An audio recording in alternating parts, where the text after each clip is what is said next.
दिल्ली में एक 17 साल की बच्ची के साथ 5 महीनों तक रेप होता है और जब ये बात लोगों में पता चलती है तो अपनी सो कॉल्ड मीडिया उस बच्ची को इंसाफ देने के बजाय इसको पॉलिटिकल मैटर बना देती है। So hello friends, welcome to real crime cases और आज का केस है दिल्ली नाबालिग रेप केस पर।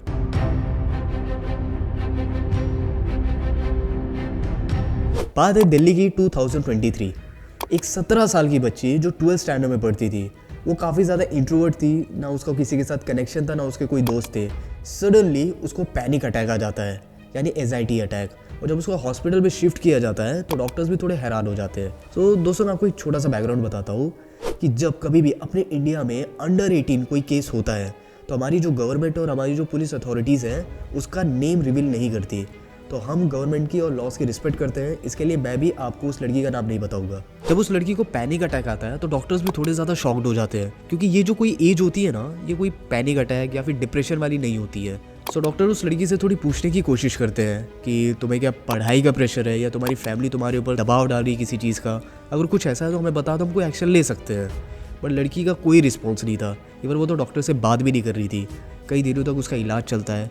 बट हॉस्पिटल की जो नर्सेस होती है ना, उसका छोटा सा बिहेवियर देखती है जो काफ़ी ज़्यादा ऑर्डिनरी था, यानी ना किसी से बात करना बल्कि डरे हुए रहना। जब नर्स ने उस लड़की की मम्मी से पूछा, उसकी माँ से, कि क्या इसका बिहेवियर पहले से ही ऐसा था या बाद में ऐसा हुआ, तो उसकी माँ बताती है कि 1 अक्टूबर 2020 को एक्चुअली इसके फादर की डेथ हो गई, यानी उसके हस्बैंड की। तो वो फाइनेंशियली इतनी अच्छी नहीं थी, इसके लिए उसने उसको रिलेटिव के यहाँ पे भेज दिया ताकि थोड़ा चिल रहे और इसका थोड़ा मूड भी डाइवर्ट हो जाए। मगर उस फैमिली से आने के बाद इसका बिहेवियर ऐसा टर्न हुआ।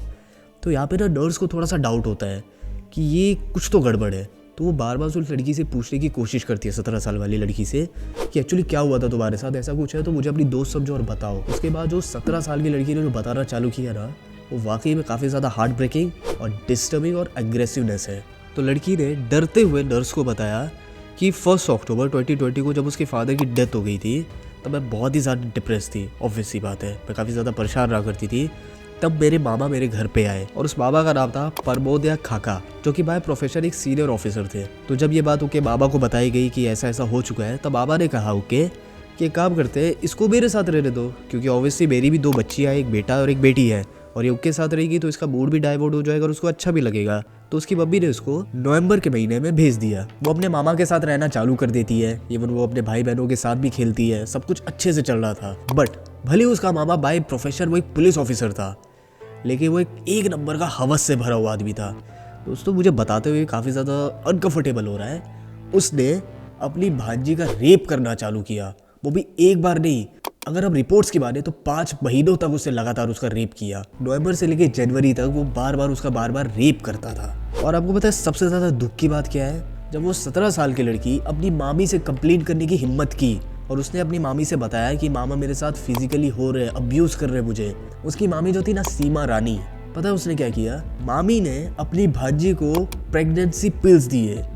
यस, वो 17 साल की बच्ची प्रेग्नेंट हो गई थी अपने मामा के थ्रू। तब उसको पिल्स दिए और उसका अबॉर्शन करवा दिया। और ये वो टाइम था जब उसका मेंटल हेल्थ और उसकी फिजिकल हेल्थ दोनों ही डाउन होने लगी। और ये सिलसिला टोटल 5 महीनों तक चलता रहा है, अगर हम रिपोर्ट्स की माने तो। बाकी अगर और डिटेल देखें तो ये नवंबर से लेकर जनवरी तक ही उनके पास थी।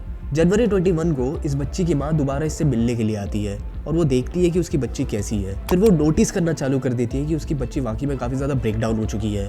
तो उसकी मम्मी डिसाइड करती है कि अब शायद उसको मामा के घर पे नहीं रहना चाहिए, तो उसको दोबारा अपने यहाँ पे लेके आ जाती है। और यहीं से इसका एग्जाइटी होना और इवन डिप्रेस होना चालू होता है। और ऐसे ही उसे 23 में पैनिक अटैक आ जाता है और ये हॉस्पिटल में शिफ्ट हो जाती है। ये पूरी स्टोरी इसने नर्स को बताई और ऑब्वियस ही बात ही, नर्स ने डायरेक्ट पुलिस में बताया। पुलिस ने पूरा हाहाकार मचा दिया। आप बिलीव करिए दोस्तों, पुलिस ने डायरेक्ट प्रमोदया खाका को अरेस्ट कर लिया है। और ऑब्वियस ही बात है, ये चीज़ होनी चाहिए। बट ये बात जब सनसनी बनी तो मीडिया ने उसको एक पॉलिटिकल मैटर बना दिया। मीडिया को लगता है कि इस चीज़ को पॉलिटिकल बना के टीआरपी लेना ज़्यादा ज़रूरी है, जबकि 17 साल के किसी बच्चे को इंसाफ दिलाना उतना ज़रूरी नहीं है। और ये केस अभी भी घूम ही रहा है। अब एक चीज़ तो है कि प्रमोद खाका को सस्पेंड कर दिया गया है उसकी पुलिस की पोस्ट से, और अभी वो जेल में है। और ऐसा हम उम्मीद कर सकते हैं कि आने वाले वक्त पे उस पर सख्त से सख्त कार्रवाई होगी और होनी भी चाहिए। सो फ्रेंड्स, ये थी प्रमोद खाके यानी दिल्ली रेप केस की पूरी स्टोरी। अभी इसका फैसला आना बाकी है और जैसे इसका पूरा फैसला और डिटेल आता है, हम आपको आगे की स्टोरी भी बताएंगे। तब तक के लिए हमारे चैनल को लाइक कीजिए, शेयर कीजिए, सब्सक्राइब करके रखिए। और अगर आप चाहते हैं कि हम इसका पूरा डिटेल करें तो आप हमें कॉमेंट्स में बता सकते हैं। तब तक के लिए bye and have a good day.